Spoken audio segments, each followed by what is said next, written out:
Pero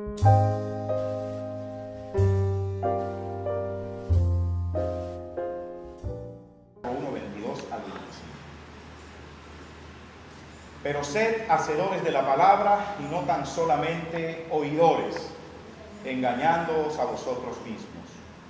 Porque si alguno es oidor de la palabra, pero no hacedor de ella, este es semejante al hombre que considera en un espejo su rostro natural, porque él se considera a sí mismo y se va, y luego olvida cómo era.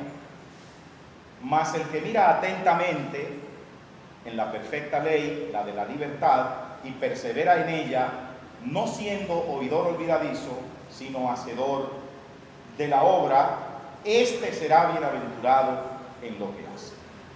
Amén. En esta noche, hermanos, me propongo desafiarlos a poner en práctica lo que estamos aprendiendo. Hay una historia que quisiera contarles a modo de introducción acerca de un estudiante de Derecho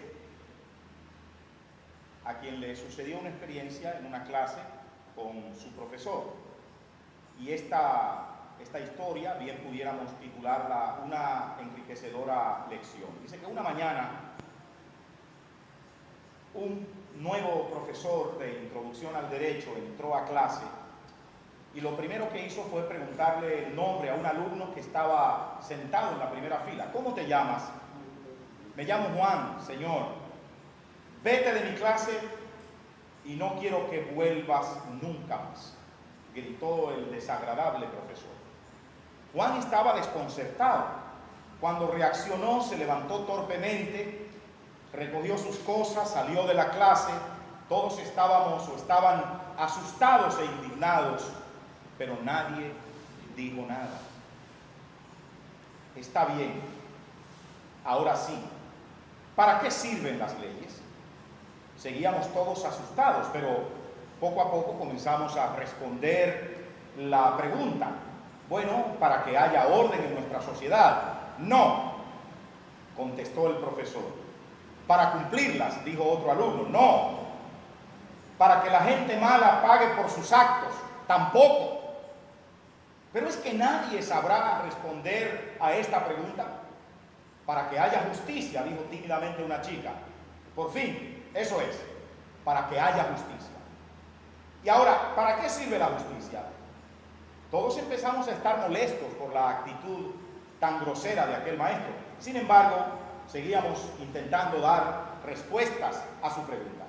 Alguien dijo, para salvaguardar los derechos humanos.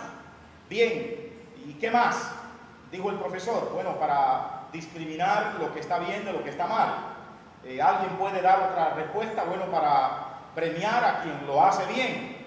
Ok, no está mal, dijo el profesor, pero respondan a esta pregunta ahora. ¿Actué correctamente al expulsar de la clase a Juan? Todos nos quedamos callados, nadie respondía. Quiero una respuesta decidida y unánime, interpeló el maestro. No, dijimos todos a la vez. ¿Podría decirse que cometí una injusticia? Sí. ¿Y por qué nadie hizo nada al respecto? Y entonces el profesor interpeló. ¿Para qué queremos leyes y reglas si no disponemos de la valentía para llevarlas a la práctica? ¿Por qué nosotros estamos adquiriendo grandes cantidades de conocimientos si estos finalmente no van a ser practicados por nosotros? Y esta es justamente la idea que nos da pie a la reflexión que quiero traer en esta noche. El apóstol Santiago nos aporta un texto del que quiero extraer en tres ideas fundamentales lo que me parece que es necesario acerca de la necesidad que tenemos de poner en práctica las cosas que aprendemos. Y mi tema para esta noche, quiero anunciarlo, es la futilidad de solamente oír y de no practicar. El apóstol Santiago ha dicho en este versículo 22, que es el primero que leímos, o el primero que quiero retomar para esta reflexión. Pero sed hacedores de la palabra y no tan solamente oidores, engañándoos a vosotros mismos. Todos sabemos que Santiago es uno que escribe siempre pensando en la práctica de la vida cristiana. Dicho sea de paso, cuando se ha discutido y estudiado esta carta, algunos han visto inclusive una aparente contradicción, por lo menos en el campo de la fe, en el terreno de la fe, porque Santiago es muy insistente en que la fe sola, en que la fe por sí misma no resulta para mucho, a menos que esté acompañada de la práctica. Y ciertamente el apóstol tiene razón. ¿Cuáles son las razones entonces de esta condición? Es lo primero que quiero mencionar. Número uno, es fútil, es decir, vano, sin sentido, solamente oír y no practicar, en primer lugar, porque es desobediencia. El apóstol dice, pero sed hacedores de la palabra. Ese verbo sed está en modo imperativo. Si el Señor nos está mandando de modo directo a ser practicantes de la palabra, a ser hacedores de la palabra, no hacerlo es desobediencia. Es desobediencia per se, no hacer lo que el Señor nos recomienda. En segundo lugar, también resulta en autoengaño. ¿Por qué? Porque dice, pero sed hacedores de la palabra y no tan solamente oidores, engañándoos a vosotros mismos. Cuando nosotros no hacemos lo que decimos, cuando no practicamos lo que sabemos, nos estamos autoengañando. Y yo quisiera aprovechar la ocasión para recordarles a ustedes que todas estas, o al menos estas 2 primeras semanas que hemos estado aquí en el ISUN, han sido maravillosas. Hemos sido impactados por enseñanzas puntuales de la palabra de Dios. Hemos sido desafiados tanto en el marco ministerial como en el marco personal. Hemos sido desafiados como pastores, como creyentes y como estudiantes. Sin duda alguna que no ha faltado quien haya sentido que este desafío es casi superior a nuestras posibilidades. No ha faltado quien haya sentido tal impulso que haya hilvanado en su mente programas e ideas acerca de lo que hará con esto en el futuro. Yo he sido personalmente impactado de manera bastante profunda. Pero estoy muy consciente, hermanos, que nos acechará siempre la posibilidad de que esto se quede solo en el terreno de este mes y de estas semanas. Siempre nos acechará el peligro de que no hagamos nada con esto. Siempre nos acechará el peligro de que esto se quede en el simple discurso, en el simple oír, en el simple memorizar conceptos, en el simple memorizar ideas. Pero a menos que tengamos la valentía de tomar esas ideas y esos conceptos y aplicarlos en primer lugar a nuestra propia vida y a nuestro propio ministerio, y más que eso, tener la valentía también de defender el valor que tiene este espacio, porque es fácil para muchos conocer o reconocer el valor que tienen estos espacios educativos, pero cuando tienen que defenderlo ante aquellos que lo denigran y cuando tienen que defenderlo ante aquellos que se han levantado de manera sutil, yo diría que más o menos igual que los gnósticos, porque se han levantado algunos de manera encubierta, envueltos no en sábanas limpias como aquellas del drama, sino muchas veces en sábanas bastante sucias, para engañar, para confundir y para hacernos creer que lo que tenemos es desfasado, y para hacernos creer que lo que viene de fuera es lo mejor, y para hacernos creer que modelitos transportados que indefectiblemente no van a tener ningún resultado entre nosotros, es lo que ahora debemos asumir, y que debemos abandonar lo que tiene años y décadas de tradición entre nosotros, funcionando y dando resultados perseverantes. Es más, nosotros somos resultado de eso que ahora algunos de manera irresponsable quieren desacreditar, como si hubiesen descubierto la última palabra o hubiesen tenido la última revelación.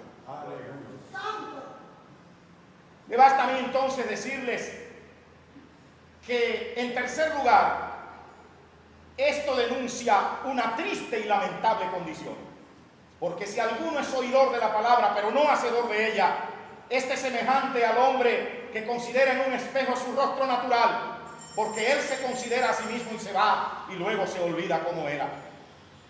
Este se considera en un espejo su rostro natural, porque él se considera a sí mismo y se va.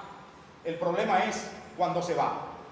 Mientras está frente al espejo, Es decir, mientras está en el aula, mientras está siendo confrontado, está consciente, crea conciencia, se levanta la conciencia, se aviva la conciencia, se confronta con la verdad. Pero el peligro es cuando se va, porque cuando se va, su mala memoria le hace olvidar lo que ha aprendido. Esta triste condición nos ha afectado por años. Nuestra organización tiene años sabiendo que hay males que nos afectan, pero nadie los enfrenta. Parece que cuando nos vamos de las convenciones y cuando nos vamos de los cursillos y cuando nos vamos de las aulas, cada quien se va y entonces se olvida. Nos olvidamos que las asambleas de Dios nos necesitan. Nos olvidamos de los males que tenemos. Nos olvidamos de las cosas que hay que enfrentar de manera responsable. Pero no quiero agobiarlos. Hay ciertas condiciones para dejar de ser simples oidores, y les voy a mencionar cuatro. Mas el que mira atentamente en la perfecta ley, mirar atentamente en la perfecta ley, no mirarnos por un momento, no contemplar nuestra figura descalabrada y miserable por unos momentos. Hay que mirar atentamente nuestra realidad, hay que prestar atención por largo tiempo, hay que considerarlo seriamente, mirar atentamente, fijarnos con cuidado, identificar nuestras necesidades y problemas. Y entonces, segunda condición, persevera en él. Hay que mirar atentamente la perfecta ley. Hay que saber lo que hay que hacer. Y luego necesitamos la perseverancia necesaria para ser obediente a la palabra de Dios y para ser obediente en la consecución, para ser perseverante, en la consecución de nuestros proyectos, en la consecución de nuestros planes. La autosuperación, el estudio permanente, la oración ferviente, la entrega constante, el estudio perseverante de la palabra de Dios, el estudio serio, la fraternidad, ser pastores y pastoras con compromiso real con este ministerio. Y eso necesita perseverancia, porque sin duda hay factores adversos y contrarios. No siendo, tercera condición, un oidor olvidadizo. No basta con ser oidor, hay que retener lo que uno oye, porque el oidor olvidadizo, lamentablemente, cuando se va, se olvida de todo lo que ha escuchado. Y cuarto, hacedor de la obra. Tenemos que convertirnos ¿en qué? En asiduos practicantes de lo que hemos aprendido. Si esta es la verdad, la que hemos aprendido, si esto nos conviene, entonces hagámoslo práctico, llevémoslo a la práctica. Que no se diga de nosotros, lo que hace me hace no creer lo que dice. Vamos a convertirnos en practicantes de lo que sabemos que es verdadero. Y finalmente, consecuencias de ser hacedores de la palabra. Dice el versículo 25, este será bienaventurado en lo que hace. Entonces, ¿cuál es la desgracia de nosotros muchas veces? Que no ponemos en práctica lo que sabemos. Cuando uno pone en práctica lo que sabe que es correcto, este será como bienaventurado en lo que hace. Si ponemos en práctica la palabra de Dios, lo que sabemos que es correcto, lo que hemos aprendido, entonces seremos bienaventurados. En una traducción simple de esta palabra, felices. Yo creo que el ministerio debe traer muchos goces a nuestra vida. No estoy diciendo que el ministerio es un teatro solo para reír. Sé que no, sé que hay tránsitos difíciles, pero también creo, hermanos, que el ministerio no puede ser una cosa que nos mortifique y nos aflija a tal grado que no aprendamos a ser felices en el ejercicio de nuestro ministerio.